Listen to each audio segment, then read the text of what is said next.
My friend Richard and I, who I went to high school with, pushed his dad's car out of the driveway late one night, drove to Somerville, and saw this band called Leper at this little club on Somerville Ave.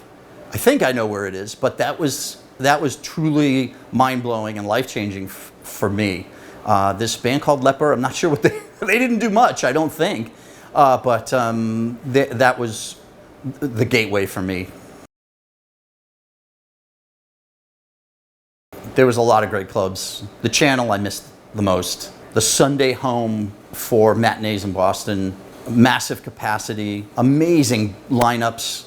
Every band was top notch all the time. $4 or $5 to get in.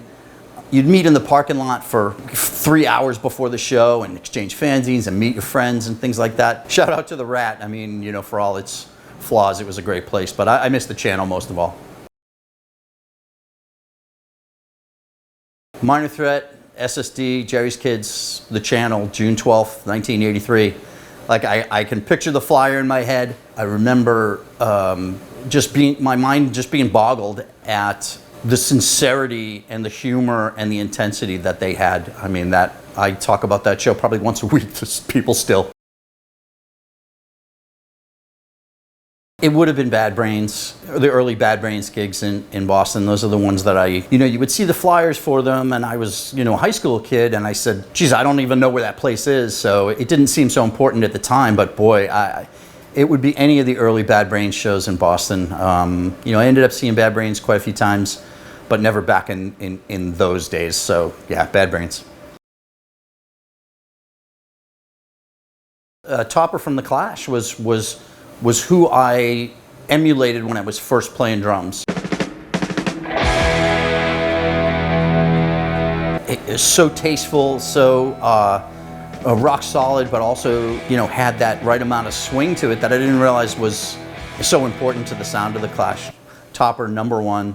Lucky from Circle Jerks. That was, I think, the point where I really wanted to become a drummer. Brian Betzger, Boston guy from Jerry's Kids, truly spectacular drummer. And Jeff Nelson, Minor Threat. I mean, he had this style that was so frantic. It looked like he was putting every single ounce of his life into that gig that they were playing.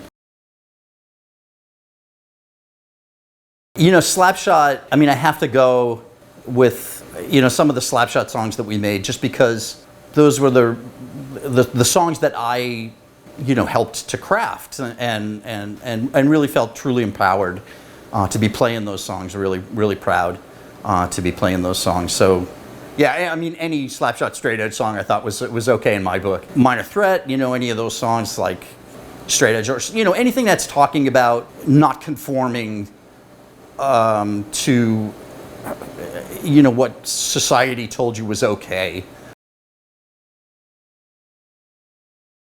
We're in our third year now, so I think it's sticking. We're still continue to write new sounds. We got a bunch of gigs lined up for this year. We just put out a CD featuring a couple of sessions that we did at New Alliance in Somerville. These guys are like my best friends, so it's so incredible to get together with everybody and to be able to play music. With Slapshot, it was one thing. We felt like we had a real thing to do, but with this band, it feels like we're growing something. So it's really wonderful. It's a great bunch of guys. We're going to continue to write until it's not fun anymore. So yeah. Wrecking Crew is one that, I mean, I know that they're spoken of highly, but they were such an amazing band. I put out a 7-inch for them just because they had to be heard. They had to be committed to vinyl. Glenn sings for our band now, which is such an incredible honor for me. But those guys in particular jump to mind that, they truly should have been huge. Like standing here, like 2 blocks from CBGB's, these places that were so integral to my upbringing. Like, I can't believe it's still happening, but at the same time, I'm so proud that it's still happening. Like, it's so, it's just incredible. And this generation after generation of people still finding this valuable, still finding this as something that a way that they want to live their life. Grab onto it. Keep the fire alive. I mean, no matter what's happening, it's down to every individual to carry this torch and keep it going. Everybody's doing a great job so far. Just to really keep it up. It's really important. No way. No way. Sometimes I think that it is definitely like on the wane, but that's because I don't go to shows. And then I go to a show and I see that there are people who are just smiling and dancing and living it and still doing fanzines and the stuff that you're doing, Drew, is it's just incredible. Like, no way is it dead. And I don't think it will ever die.